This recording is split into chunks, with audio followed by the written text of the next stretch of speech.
Hi, this is Professor Favors with American Literature. So today's topic is Theodore Roethke's My Papa's Waltz. And so this is part of American literature since 1945 to the present. It is also part of Southern literary renaissance, which encompasses the second wave, 1945 to 1965.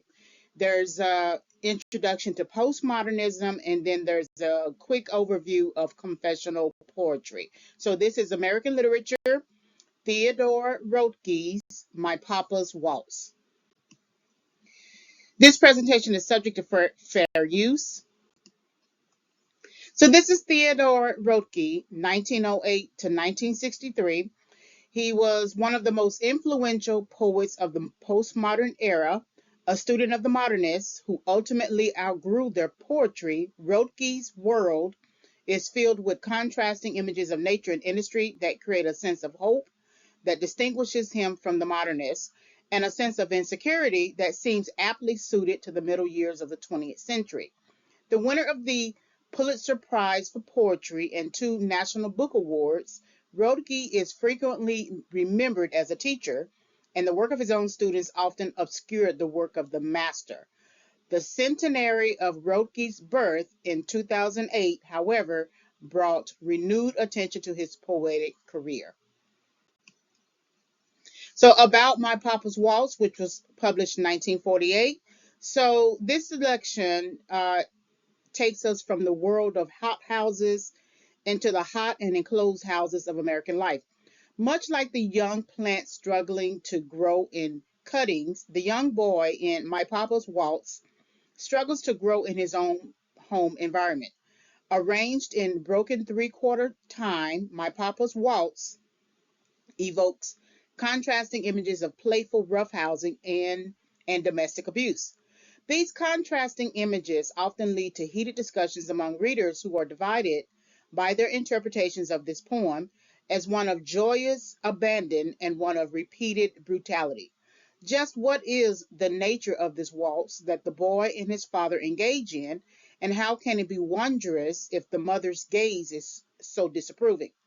That Roki's poetry invites such disparate responses is both a testament to his craftsmanship and a reaction to his deliberate ambiguity. Like the other postmodern poets in this section, Rothke's poems reveal the many shadows of modern life. So we're still looking at the historical implications and 1828 to 1970. So remember Jim Crow, 1828, President Jackson dying, 1829.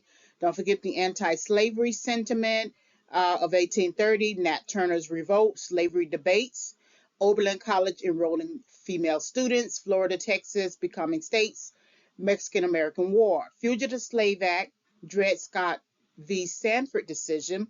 Then we have a host of amendments after the American Civil War. We have the Emancipation Proclamation, Reconstruction era, President Lincoln's assassination, 13th, 14th, 15th Amendments, the abolitionist movement ending.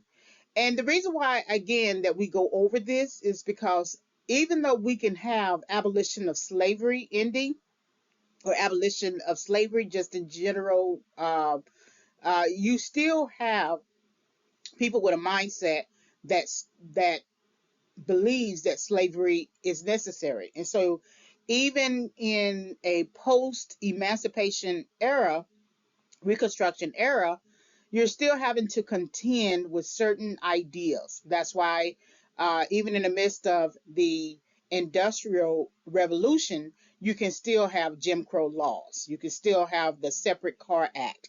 You can still have the founding of the National American Women Suffrage Association. So the literary writers are always still writing to the events of the day. So then we have Plessy v. Ferguson, where separate but equal doctrine is constitutional, Spanish American War, Great Migration of Blacks, Jim Crow laws, World War I, 1914 and 1918. Then the 19th Amendment is when women get the right to vote. Not black women, but white women. Uh, World War II, 1939 to 1945. Then we have the Cold War, which was really not necessarily a war. It was in terms of direct fighting. It was more political. Brown v. Board of Education, 1954.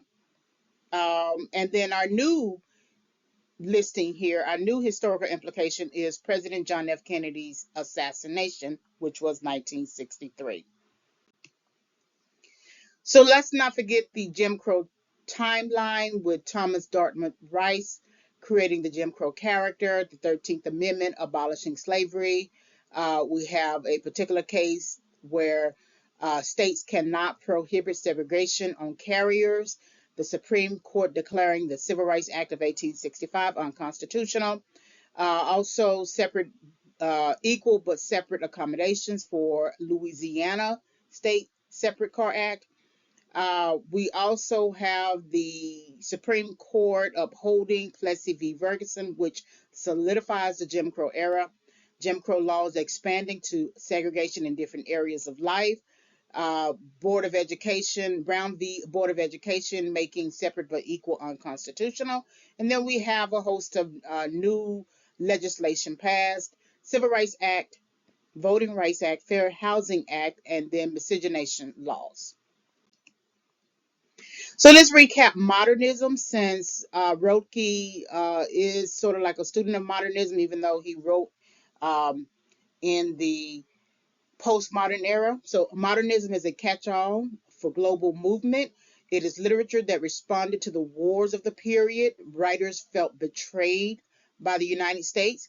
They questioned the truths of the past, the status quo. There's a difference between high modernism and low modernism when it comes to poetry.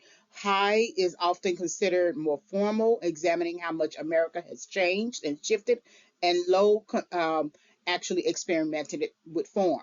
Prose, both fiction and nonfiction, focused on writers challenging form and style. Many writers were explicit in their political critiques.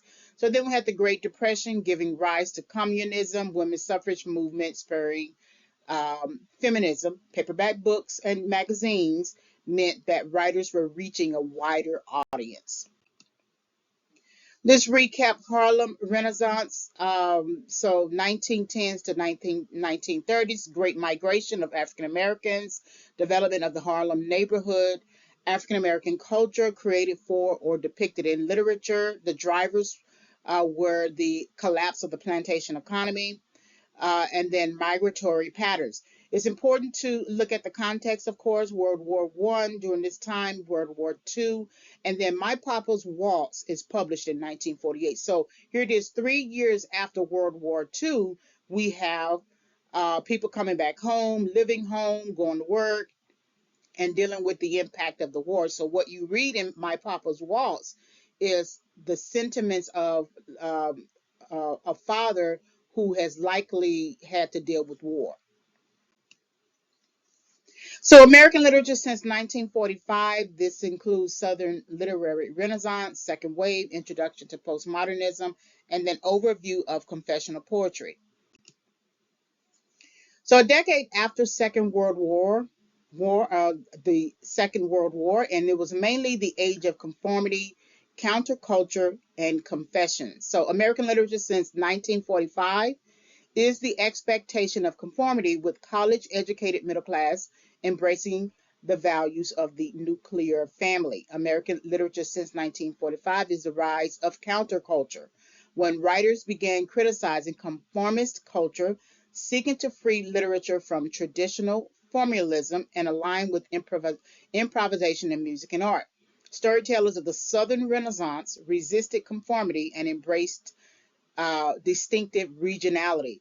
This is also a period that introduces the confessional poets who shared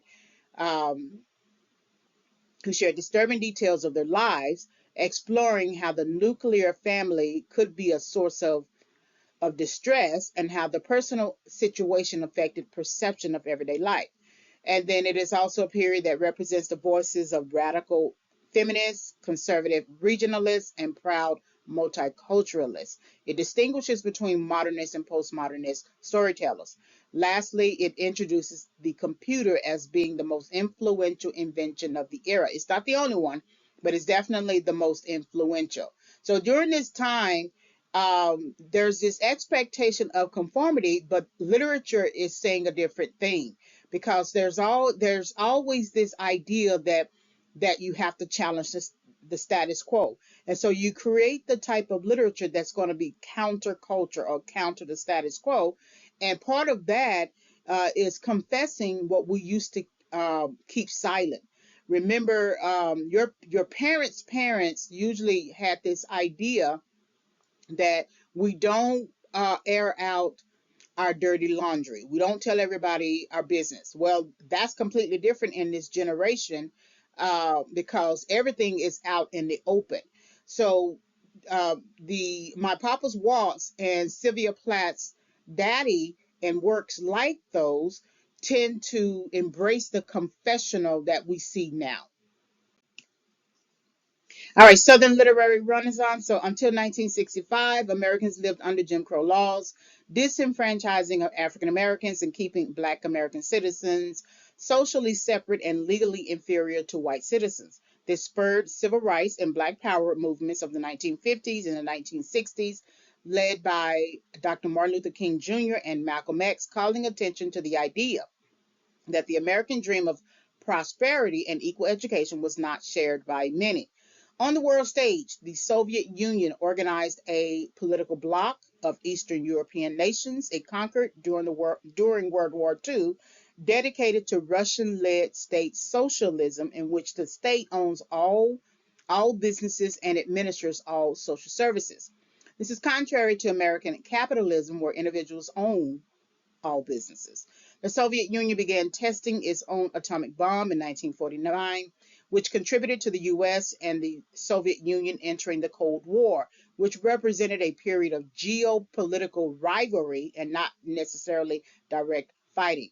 It ended with the dissolution of the Soviet Union in 1991. So when you are reading works, postmodern works, you are considering all the different historical factors that come to play. Then post-World War II, South moves into economic prosperity, creating the rise of the middle class, developing major Southern cities, shifting from agricultural to industrial economy, and soldiers entering college for the first time on the GI Bill. Creative writing programs were piloted for the first time through the University of Iowa and Stanford University, offering a Master of Fine Arts degree. Soldiers enrolled in creative writing courses with the desire to tell their own stories. So now we are also beginning confessional prose through novel work as well. Southern writers exerted their influences over the creative writing programs, writing textbooks such as Understanding Poetry and Understanding Fiction, and facilitating writing workshops such as Iowa Writers Workshop. Southern Literary Renaissance was a diverse moment with regional variations that continued artistry, experimentation, and innovation. Although the period and its literary writers were initially reactionary to the expectation of conformity resulting in countercultural ideals, it embraced the reinvention of America and the American ideal through the medium of storytelling. And so now let's look at postmodernism, and then after this, confessional poetry. So postmodernism is characterized as the culture that comes after modernism. It refers to specific works of art created during the 1950s. Postmodernism is primarily defined under architecture, which refers to contemporary style of building, rejecting the minimalism of modernist architecture's glass boxes and towers. Postmodernist architects retain the functionality of the modernist building and decorate their boxes and towers with playful colors, forms, and ornaments referencing historical eras. Postmodernist writers play with material in their poems and focus on language and the book. They use experimental techniques developed by modernists and adopt a self-referential style of metafiction, which is defined as the story being just as much about the process as it is about the description of characters and events. It introduces the confessional perspective. Postmodernism represents the collapse of the grand narratives that explain all experiences, faiths, and truths found in politics, science, and religion. Instead, postmodern culture becomes a field of competing histories and a hybrid of multiple identities. The postmodernist author creates and represents many literary worlds and diversity of experiences. So that's your difference between modernism and postmodernism. So confessional poetry, which is very distinct in My Papa's Waltz, it focuses on the I and centers on the self. When you think about, it's still written with the idea of fiction in mind, but there is the personal pronoun I that takes center stage, whereas in previous writing strategies, it was in third person, singular or plural. Confessional poetry deals with transgressive subjects and subject matter, particularly those subjects that polite society would rather not address. It is often criticized as being self indulgent, raw, and personal. And the taboo topics typically center on mental illness, familial drama, suicide, sexuality. It may focus on divorce, deal with manic depression, rage, and sobriety.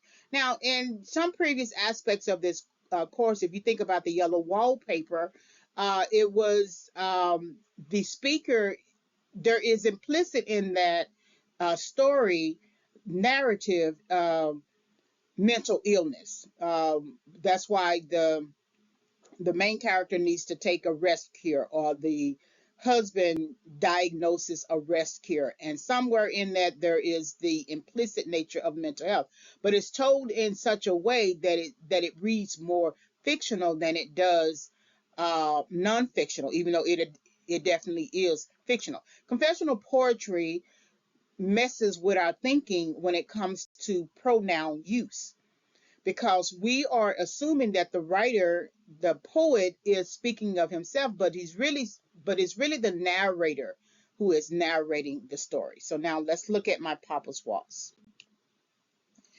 So let's discuss My Papa's Waltz, providing context. So let's look at some preliminary considerations. So what is the meaning of waltz? What determines a waltz? Are there different waltzes? And how is waltz considered in My Papa's Waltz? So we're going to define the waltz, interpret the waltz, and apply the waltz. So with certain works, literary works, when they are owned by multiple publishing houses, we have to do an acknowledgement beyond the fair use acknowledgement. So this, My Papa's Waltz, is part of a collected poems of his work, and is was initially owned by Hearst Magazines, and then it was probably sold and is used by permission of Doubleday and Imprint. So many of these literary works may be owned by different companies, sold by different companies. So we have to do an additional copyright acknowledgement. So let's define waltz in terms of mastery. So mastery, comprehensive knowledge or skill in a subject or accomplishment. And then waltz, a dance in triple time performed by a couple who as a pair turn rhythmically around as they progress around the dance floor. So the sample sentence would be, he thought the waltz was the most difficult dance to master. Think about any show that you have watched where you see two people performing a certain kind of dance. It can be the waltz, it can be the tango, it can be anything. But the goal is to master that dance. And so the reason why I want to apply mastery to the word waltz is because when you live in certain types of environments, they tend to nurture your understanding of how to conduct yourself in that environment. And you can't just learn it once. You have to learn it multiple times. So for example, if you were in an environment where you grew up with an alcoholic mother or alcoholic father, you don't have the opportunity may not be the best word, but you don't have the one time to learn that. That's something that is nurtured and learned over time. That person has an alcohol problem over years. So then you learn how to waltz, you learn how to dance with that particular issue, and you're dancing with the person in a physical sense, but you're really dancing with the person's illness in a theoretical sense. So that's why I wanted to apply mastery, because with waltz, no one knows how to waltz. It's not something that you get up out of your bed and you just begin waltz. It's something that you actually have to learn. You have to go to a dance instructor who is an expert in the waltz and learn how to do it. And that's the reason why I'm applying that term to waltz. So we have stanza 1, and I'm labeling it purpose. So the whiskey on your breath could make a small boy dizzy, but I hung on like death. Such waltzing was not easy. So the the father is essentially struggling with a particular struggle, which is we don't know if he's an alcoholic, and the whiskey is sort of contributing to that. We just understand that the young boy is holding on like death. Maybe the father, the papa, is struggling to find his footing, and the young boy is trying to hold him up, right? And so that could be the issue. But the such waltzing was not easy might suggest that this is the first time that he's struggling with his father. That this particular waltz that he's struggling with is one that is not easy for him to navigate. And so he must, he's learning the process of what it means to walk. So he's hanging on like death. It's almost like he doesn't have any other choice but to hang on, because if he drops him, um, it could contribute another issue. But such waltzing was not easy, meaning that it's not perfected yet. That the waltzing that he's doing with his father is not perfected. So that's why I call this purpose. The speaker's goal is to master the waltz. He's not trying to help his father not drink anymore, or because he says it makes him dizzy. So he recognizes what dizziness looks like, feels like. But even in his dizziness, he still wants to hang on like death. And death tends to hang on um, until you basically let it go. But such waltzing was not easy is something that suggests he is not used to this waltzing, that this may be the very first time that he's waltzing with his father. So then his goal is to master the waltz. Stanza 2, in terms of distance, so we romped until the pans slid from the kitchen shelf. My mother's countenance could not unfrown itself. So we have this person from a distance looking at the two people waltzing. And so it's creating sounds. That waltzing is creating sounds. We rumped until the pan slid off from the kitchen shelf. So we know they must have hit the floor. And if they're hitting the floor, the two people are not hitting the floor, and the mother is standing from a distance. So we have sound. That means that this is going to become, as you master it, it's going to become a regular sound that you're used to. So then the more that you are used to these types of sounds, the more you begin to perfect the waltz. But the mother is not a participant. She doesn't want to participate in the waltz. She doesn't want to participate in dancing with someone with whiskey on their breath. The mother is more familiar with her husband's um, antics, his behavior, than the child is. So she's leaving it up to the child, the son, to handle it, because she no longer wants to handle it. So that's why I said this is emotional distance, because mom is emotionally distant and mad She is not interested in the waltz or in trying to master it. Mom knows more about it than the son, so it's almost like it's the son's turn to now do the waltz. Struggle. So the hand that held my wrist was battered on one knuckle. At every step you missed, my right ear scraped a buckle. So the hand that held my wrist was battered. So the father must have gotten into a fight, because we know it's not the son who got into a fight.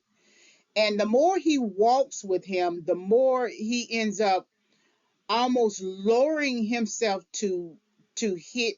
Either he's young enough, either he's at the height of his father's midsection, where his ear could scrape that buckle, or the tussle about is so major that that he feels like he's going to fall.